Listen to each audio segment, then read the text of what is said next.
अस्सलाम वालेकुम व्यूवर्स, मेरा नाम सैयद मोहम्मद एजाज़ है और आप देख रहे हैं हुज़ैमा इकराम एंड एजाज़ का यूट्यूब चैनल।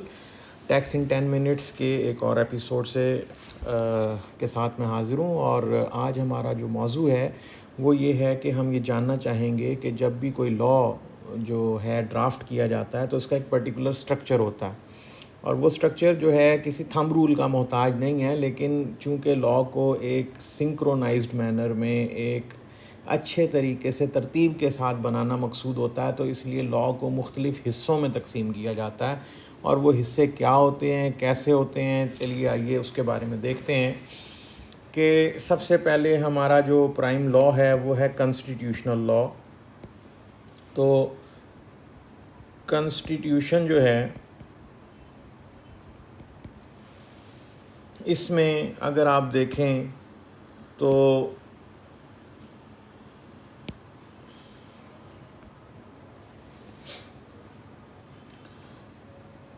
आपको सबसे पहली चीज़ जो इकाई मिलेगी वो है पार्ट।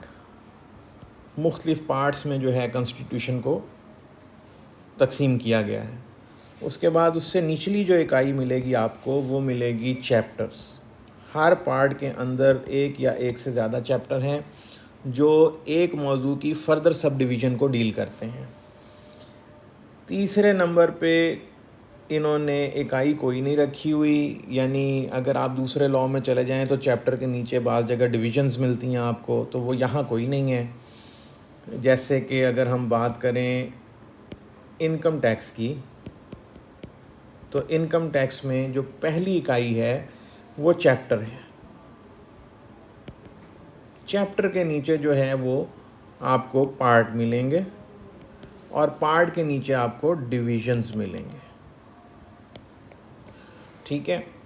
इसी तरह अगर आप सेल्स टैक्स में चले जाएं, सेल्स टैक्स एक्ट, ठीक है, तो सेल्स टैक्स में आपको सिर्फ चैप्टर मिलेंगे, ना उसमें पार्ट हैं ना उसमें डिवीज़न है।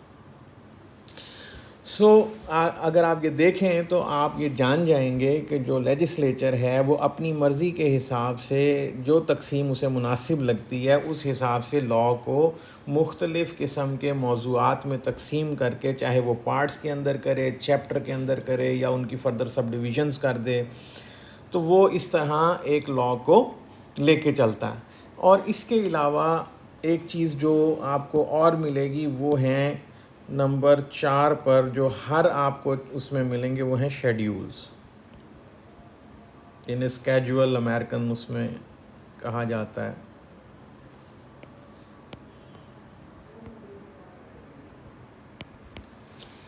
अब ये आपको तीनों लॉ में मिलेंगे, कॉन्स्टिट्यूशन में भी हैं, इनकम टैक्स में भी हैं, सेल्स टैक्स में भी हैं।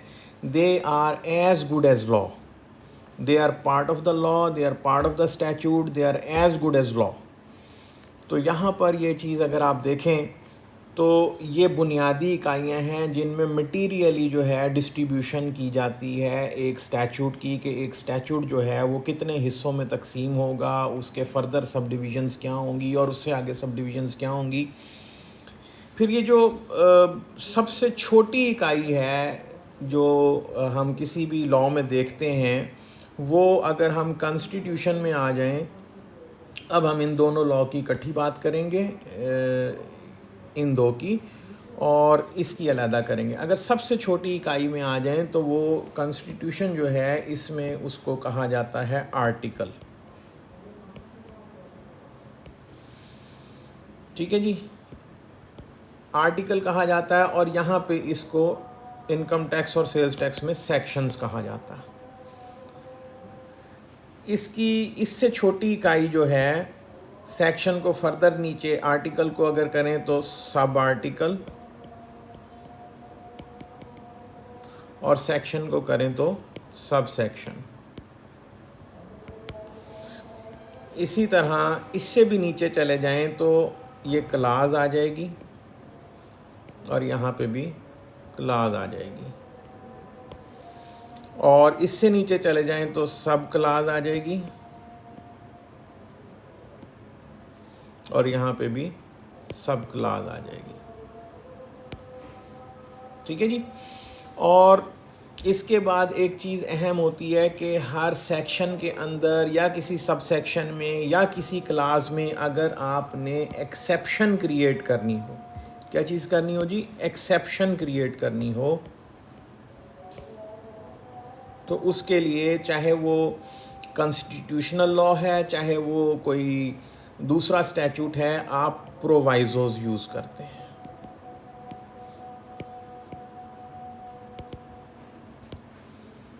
ठीक है। और इसके अलावा आप किसी भी चीज़ को, अगर किसी सेक्शन को, सब सेक्शन को कोई पर्टिकुलर टर्म एक्सप्लेन करना चाहें तो वहाँ पे हम उस पर्टिकुलर जगह में एक चीज़ यूज़ करते हैं, उसको हम कहते हैं एक्सप्लेनेशंस।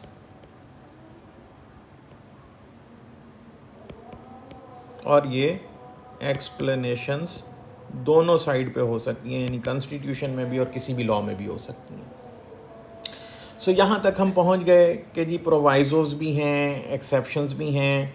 उसके बाद जो चीज़ है वो आती है कि प्रोविजंस जो हैं लॉ में, ख़ास तौर पे जब मैं बात करूँगा, कॉन्स्टिट्यूशन की बात नहीं मैं कर रहा, मैं बात करूँगा सेल्स टैक्स, इनकम टैक्स या फिस्कल स्टैट्यूट्स, जिन्हें हम अगर आसानी के लिए कह लें, ये फिस्कल स्टैट्यूट्स। इसमें दो किस्म की प्रोविजंस होती हैं। एक प्रोविजन है जिसे हम कहते हैं चार्जिंग प्रोविजन,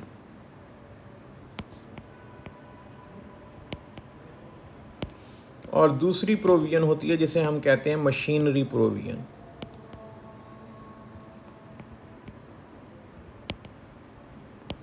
मशीनरी प्रोविजंस को हम इसके अलावा जो है वो प्रोसीजरल प्रोविजंस भी कहते हैं।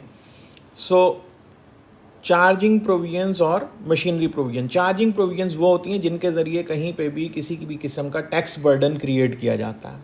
अगर कहीं किसी भी प्रोविजन में, जैसे मतलब वहाँ पे अगर जैसे इनकम टैक्स का हम सेक्शन 4 पढ़ रहे थे, तो उसमें लिखा हुआ था subject to this ordinance there shall be charge for a tax, there shall be charge an income tax for a tax period on income of a person, blah blah blah. वो जब हम पढ़ रहे थे तो मज़ीद हम डिटेल से पढ़ेंगे तो देख लेंगे।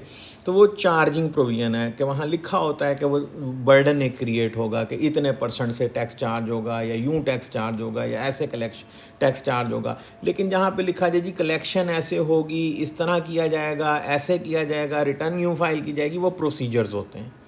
तो मशीनरी प्रोविजंस और चार्जिंग प्रोविजंस जो हैं वो दो डिफरेंट प्रोविजंस हैं। इसके अलावा मैंने आपको बताया था कि प्रोविजंस को और भी दो हिस्सों में तकसीम किया जा सकता है। वो लास्ट टाइम डिस्कस करते हुए जब मैंने आपसे बात की थी कि एक जो है उसको हम कहते हैं नॉन ऑब्स्टेंटे क्लास, और एक को हम कहते हैं सब सर्विएंट क्लास। सो जो नॉन ऑब्स्टेंटे क्लास है वो ओवर राइडिंग इफेक्ट होता है। इसका क्या होता है जी, ओवर राइडिंग इफेक्ट। ठीक है, ये ओवर राइडिंग इफेक्ट रखती है जहाँ पे ये लिखा हो for example not with standing anything contained in this section. उसका मतलब है इस सेक्शन में कुछ भी लिखा हो, ये जो लिखा हुआ है ये प्रीवेल करेगा, बाकी नीचे का कुछ नहीं प्रीवेल करेगा। Not with standing anything contained in this chapter, इस चैप्टर में कुछ भी कंट्रेरी लिखा हो लेकिन जो ये लिखा हुआ है ये प्रीवेल करेगा। Not with standing anything contained in this act, इस एक्ट में जो भी कंट्रेरी लिखा हो वो नहीं लगेगा, ये लगेगा जो लिखा हुआ है।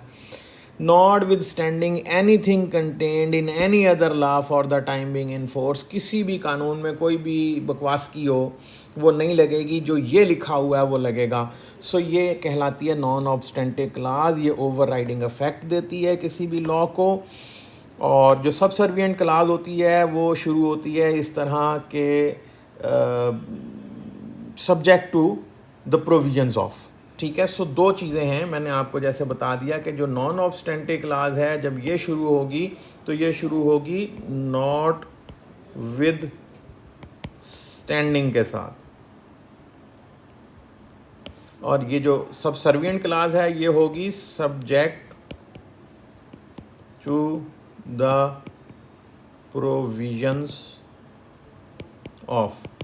सो 10 मिनट भी पूरे हो गए। हमारा टॉपिक भी कवर हो गया। मुझे उम्मीद है कि आपको ये पसंद आएगा। हमें लाइक करना और सब्सक्राइब करना ना भूलिएगा। आपका कोई सवाल है तो आप कमेंट्स में पूछ सकते हैं। Thank you very much.